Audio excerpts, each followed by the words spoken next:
네, 강프로입니다. 자, 엑시콘 보겠습니다. 자, 오늘 급등 구간이 있었다가 떨어졌는데 계속해서 신고가 구간에 있는 점, 그리고 거래가 계속해서 붙어 나오고 있다는 점, 그리고 대형주가 아직까지 죽을 수 있는 환경이 갖춰지지 않았다는 점, 이 내용을 포함해서 보면 엑시콘은 추가적으로 상승이 가능하고 생각하시는 것보다 훨씬 더 많이 올라갈 수 있습니다. 그리고 반도체는 이제 시작이라고 볼 수는 없어요. 상당 부분 강세가 많이 진행이 됐죠. 근데 그런 과정에서 기술적인 내용이 필요합니다. 그 기술적인 내용이 뭐 차트를 잘 봐야 됩니다, 이런 게 아니라 기술이 필요하다는 거예요. 기술이, 매매의 기술이. 지금 반도체를 무조건 매매해야 됩니다. 근데 그 매매의 기술 없이 내가 달려들였다가 정말 큰 손실을 볼 수 있습니다. 그래서 어떤 종목을 어떤 식으로 내가 매매를 하고 타점을 어떻게 잡는지에 따라서 반도체 관련주로 수익을 볼 수 있고 못 볼 수 있는 상황이 벌어질 수 있다. 오늘은 어떻게 해야 되는지, 즉 가격적인 부분에 대해서 이야기를 드릴 거고, 엑시콘 관련해서 제가 어떤 식으로 매매를 하고 있고 전체적인 반도체에 대한 움직임을 어떻게 보고 있는지까지 이야기를 드리도록 하겠습니다. 자, 근데 요즘에 하도 입만 떠드는 사람들이 많아가지고 제가 인증을 먼저 하고 갈게요. 자, 조회를 누르면서 보여드리고 있는 건 조작이 불가능한 화면이다라는 걸 보여드리기 위함이고요. 이 화면은 자동일지 수익률 비교 차트 화면이고요. 1월 2일부터 3월 22일까지 제 계좌 수익은 3달이 되지 않았죠. 111%, 2배가 넘었습니다. 같은 기간 내에서 시장도 올라오긴 했지만 뭐 3%, 4% 최근에 삼성전자가 움직이면서 그쵸, 강한 움직임을 보였었다는 점을 감안한다면 한국 시장의 움직임은 미증시처럼 그렇게 좋은 움직임은 보이지 못했다. 그런데도 불구하고 이런 정도의 수익을 냈다는 건 종목 장세에서 주도주를 정확하게 포착하고 매매를 진행을 했다는 거죠. 그리고 이건 계좌 수익이기 때문에 손실난 부분이 다 포함되어 있습니다. 운 좋게 종목 한 개, 두 개 잡아가지고 만들어낸 게 아니라는 거예요. 그리고 이런 내용을 토대로 제가 구독자분들과 함께 10억 만들기 프로젝트를 진행하고 있습니다. 어떤 종목을 하길래 이런 매매를 진행하고 있는지 그 내용에 대해서 말씀드릴 텐데, 이게 이해가 된다면 다른 종목에서도 충분히 수익을 낼 수 있는 눈이 생길 거예요. 그렇죠? 기술을 습득하기까지는 연습이 필요하지만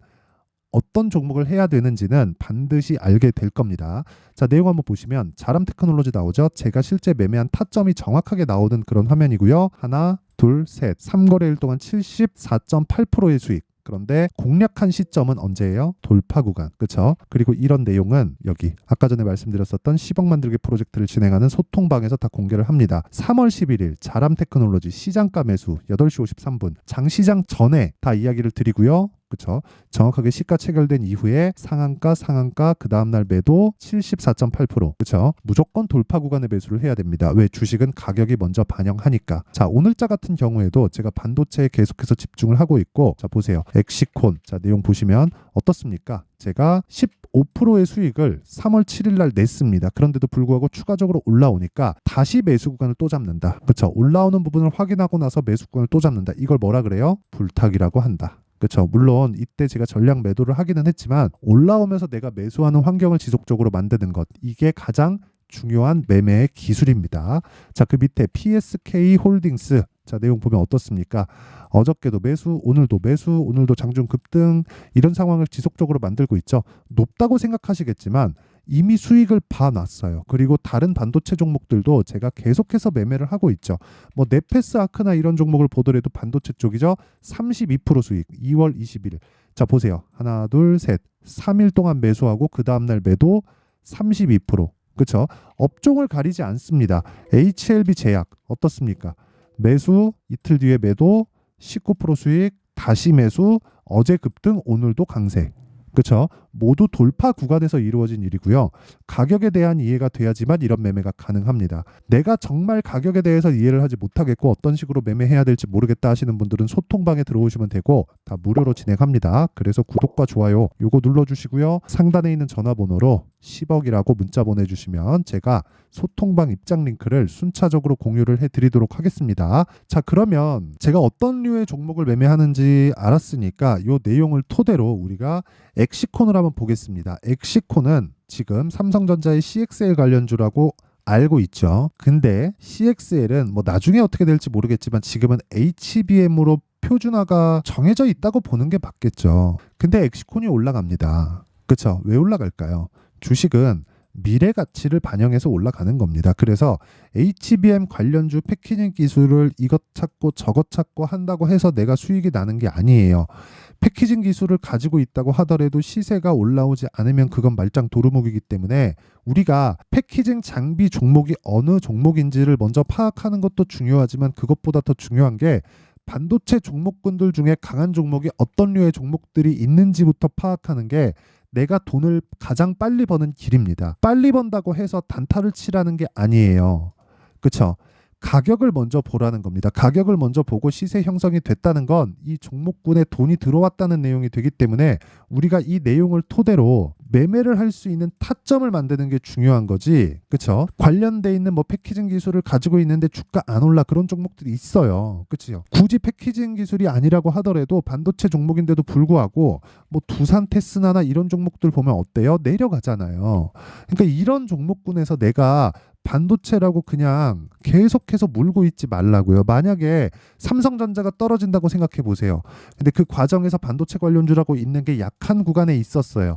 그럼 이 종목이 삼성전자가 떨어지면 버티고 올라갈 수 있어요? 그렇게는 못 올라간단 말이에요. 종목은 함께 움직이게 되어 있습니다. 그 함께 움직인다는 게 흔히 얘기하는 뭐 짝짓기 매매 그런 걸 하라는 게 아니라 관련된 종목들. 예를 들어서 반도체가 강하려면 아까 전에 제가 말씀드렸잖아요. 반도체가 강하기 위해서는 최상단에 있는 기업이 잘 나가야 되고 좋은 환경을 갖고 있어야 됩니다. 그래야 밑으로 내려오면서 마진이 커지는 거예요. 왜? 이쪽에서 지금 경기가 좋기 때문에 이 경기가 바로 밑으로 내려오고 그게 뭐 삼성전자와 하이닉스다 그러면 삼성전자와 하이닉스가 돈을 많이 벌 수 있는 환경이 갖춰져야 그 밑에 소재, 부품, 장비주들의 움직임이 좋아지는 겁니다. 근데 그런 과정에서 가격이 먼저 반영한다 그랬죠. 두산 테스나는 왜 안 가요? 그쵸? 이런 부분에 대한 이해가 되어 있어야 된다는 거예요. 자, 결과적으로 보면 주식시장은 미래 가치를 반영하는 거예요. 가격이. 그쵸? 미래 가치를 반영하는 과정에서 주가가 먼저 올라가는데 이 가격이 올라가는 것에 대해서 여기까지만 이해를 하면 되지 여기도 HBM 장비인데 얘네는 왜 오르지 않을까? 이런 것에 대해서 의문을 갖기 시작하면 주식 투자를 하면서 답이 안 나옵니다. 그런 상황을 만들지 않으셨으면 좋겠고 지금까지는 원리에 대해서 말씀을 드렸다면 이런 종목군들의 타점을 잡는 구간 그쵸? 그 타점을 잡는 구간을 정말 이거 진짜 중요한 내용이에요. 제가 HLB를 통해서 이야기를 드릴게요. 이것도 그쵸? 제 매매한 타점이 다 나온 그런 화면이에요. 자 보세요. 신고가를 만들죠. 눌림목 구간 보죠. 그리고 반등 확인하고 매수합니다. 그랬을 때 1월 달입니다. 여기 1월 달 24년 1월 31.9% 정확하게 이날 매도를 했어요. 1월 29일 날. 근데 63,100원 그리고 8만 원. 그렇죠. 8만 원에 다시 매수합니다. 이 중간 가격대는 못 먹는다고 생각을 하세요. 주식시장에서 나를 어렵게 만든 가장 진짜 첫 번째 요인이 뭔 줄 아세요? 싸게 살라고 할 때 그리고 비싸게 팔고자 할 때 이런 겁니다. 맞추려고 하지 마십시오. 틀립니다. 맞추려고 하면 맞출수록 시세는 도망갈 수밖에 없다. 이게 엑시콘이라고 다를까요? 아니면 다른 반도체 종목들이라고 다를까요? 예를 들어서 제가 아까 전에 반도체 종목 말씀드리면서 자람 테크놀로지를 이야기를 드렸는데 정확하게 제가 요날 매수했어요. 3월 11일 날 54,300원에 그리고 나서 95,100원에 매도를 했는데 여기 타점 보잖아요. 그냥 고가에 잡을 생각이 아예 없습니다. 저는 조금이라도 더 올라가겠지. 이거 제가 5분봉으로 보여드릴게요. 깜짝 놀라실 겁니다. 보세요. 이날 상한가를 갔어요. 근데 떨어지는 거 보고 그냥 팔아요. 돈 먹었으니까 파는 거 아닌가요? 이렇게 보실 수도 있을 것 같은데 애초에 저는 싸게 살 생각이 없었습니다. 확인하고 들어갔고요. 고가를 확인하고 매도한 거예요. 더 이상 올라가면 어쩔 수 없죠. 그리고 그런 내용에 대한 부분을 제가 HLB로 보여드린 거예요. HLB로. 그쵸? 어떻습니까? 매도하고 30% 수익 내고 이만큼 버리죠. 그냥 이만큼 시세 그냥 다 버립니다. 버리고 확인하고 다시 매수한다. 그래야 심리가 안정이 된다. 즉 타점에 대한 부분은 확인하는 게 가장 중요하다. 그러면 이 확인하는 방법에 대한 건 가격이 움직이기 때문에 어쩔 수 없이 소통방에서 진행할 수밖에 없고 아까 전에는 제가 시세가 만들어지는 원리에 대해서 이야기를 드렸다면 그렇죠? 엑시콘을 포함한 지금 삼성전자 그리고 관련된 반도체 종목군들에 대한 움직임 이쪽에 지금 돈이 돌고 있는데 여기서 내가 많이 올랐다고 매매를 안 한다는 건 너무 바보짓이라고 저는 보여집니다. 그래서 그런 상황 절대 만들지 마시고요. 가격에 대한 이해를 하고 돈을 버세요. 지금 돈 안 벌면 삼성전자 다 올라가고 나중에 뭐 2달, 3달 많으면 6개월 뒤에 삼성전자 빠지기 시작하잖아요. 그러면 이거 돈 못 벌어요. 돈 버는 시장 다 지나갑니다. 그럼 그때 가서 또 물리면 다음에 상승하는 구간에서 또 물려있기 때문에 나는 손실 구간에서 다시 시작하거나 매매 자체가 어려워지기 때문에 그런 상황을 만들지 않으셨으면 좋겠고 그러려면 타점 즉 가격에 대한 얘기가 필요하다. 그렇죠? 그런 부분을 소통방에서 제가 진행하고 있고 다 무료로 진행합니다. 자, 그래서 구독과 좋아요 요거 눌러주시고요. 상단에 있는 전화번호로 10억이라고 문자 보내주시면 제가 소통방 입장 링크를 순차적으로 공유를 해드리도록 하겠습니다. 자, 그러면 내용 정리 한번 할게요. 주식시장은 미래가치를 반영한다. 그런 과정에서 엑시콘 그리고 다른 반도체 종목들에 대한 내용까지도 전혀 틀리지 않다. 그리고 엑시콘에서 뭐 CXL을 하는데 대세가 HBM이다. 이거 안 할 게 아니라 엑시콘이 올라가면 엑시콘을 하는 겁니다. 뭔가 가지고 있다는 거예요. 그리고 나서 여기서 아니잖아요. 그럼 폭락이 나오죠. 언제? 올라가고 난 뒤에. 그런 부분을 누가 결정해요? 삼성전자 하이닉스가 결정한다. 그럼 삼성전자 하이닉스를 보면서 타점을 잡아야 된다는 겁니다. 즉 강한 종목을 매수하되 기준이 있어야 된다. 이걸 지금 구간에 대입해서 본다면 기준이 있는 종목을 토대로 강하게 움직이고 있는 종목들을 가지고 강하게 움직이는 종목들 군에서 4월달 5월달에 주도주가 발생한다는 거니까 그 강한 종목군들을 어떻게 분류하고 어떻게 판단해서 어떻게 매매를 할지 그 내용에 대한 부분을 제가 이해를 시켜 드릴 테니까 영상 끝까지 시청하시고요. 모든 분들이 성공 투자하셨으면 참 좋겠습니다. 자, 24년도가 돼도 여전히 시장은 녹록지 못합니다. 이런 상황이 벌어지는 건 어쩔 수 없습니다. 이런 상황에서도 수익이 나는 종목들의 구조는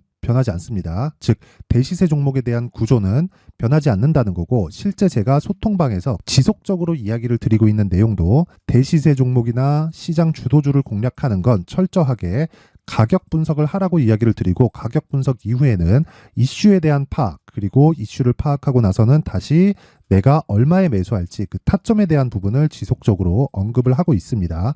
자, 근데 생각해 보세요. 1월 달에 시장이 굉장히 어려웠습니다. 어려운 상황에서의 어떤 종목들이 강했냐 보면 반도체와 그리고 바이오입니다. 자, 실제 여기 보면요.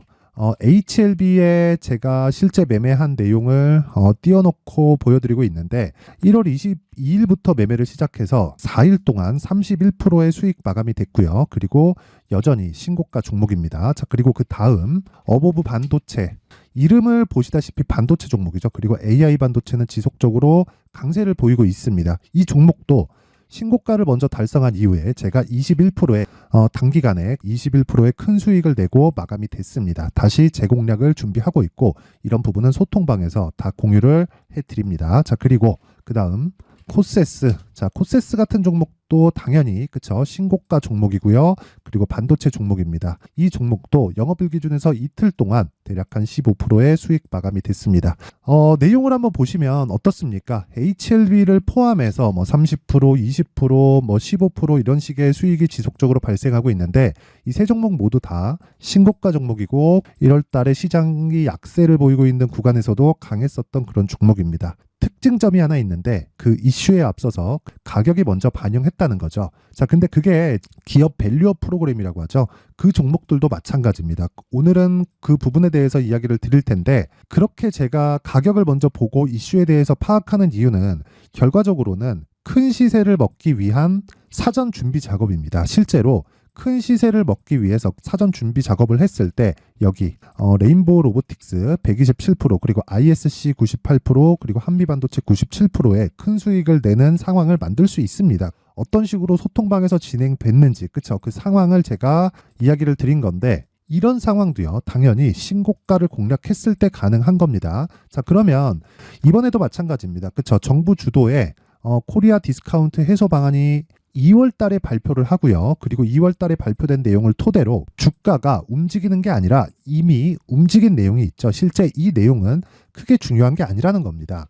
실제 움직인 내용을 보면 자, 기아차입니다. 실제로 12월 달에 신고가를 만들어 놓고 정부에서 입김을 불어 넣으니까 순식간에 기아차를 포함해서 현대차 같은 거대 기업들의 주가가 2주도 채 되지 않아서 40% 정도의 큰 시세를 냅니다. 자, 그러면 우리는 어떤 종목을 봐야 될까요? 이슈를 파악해야 되는 것도 맞지만 철저하게 가격에 맞춰서 매매를 해야 되는 게 당연히 중요합니다. 정부가 주도하는 정책 방향이 있겠죠. 그 방향에 맞춰서 우리가 종목을 찾을 필요가 있다. 자, 그러면 답이 나왔습니다. 정부가 주도하는 방향에 맞춰서 제2의 기아차를 찾는 게 지금은 중요하다. 근데 정부 정책의 방향에 맞게 가자. 그랬을 때 앞서서 제가 보여드렸었던 내용인 여기 레인보우 로보틱스 127% 그리고 ISC 98% 그리고 한미반도체 97%와 같은 수익을 낼 수 있습니다. 물론 시간에 대한 부분은 최소 2주의 시간이 필요하고요. 그리고 최장 3개월 안에 끝내야 됩니다. 자, 기아차의 시세를 보셨던 것과 같이 2월 달에 정부 정책의 방향이 결정되고요. 바로 3월 달이면 시행입니다. 자, 그러면 우리는 거기에 맞춰서 당연히 종목을 찾아야 되고 제가 제2의 기아차를 찾아놨습니다. 제가 아까 전에 소통방에서 이야기를 드렸었던 내용 다 공개를 해드렸는데 그 내용처럼 종목만 받고 싶다 하시는 분들은요. 상단에 있는 제 전화번호로 대시세, 자, 대시세라고 문자를 보내주시면 정부 정책의 방향에 맞는 종목을 모든 분들에게 무료로 공개를 해드리도록 하겠습니다. 자, 제가 원하는 건 채널 성장이 목적입니다. 자, 그래서 구독과 좋아요 꼭 좀 부탁드리고요. 모든 분들이 정부 정책에 맞는 방향으로 매매를 이어가서 큰 수익 보셨으면 좋겠습니다.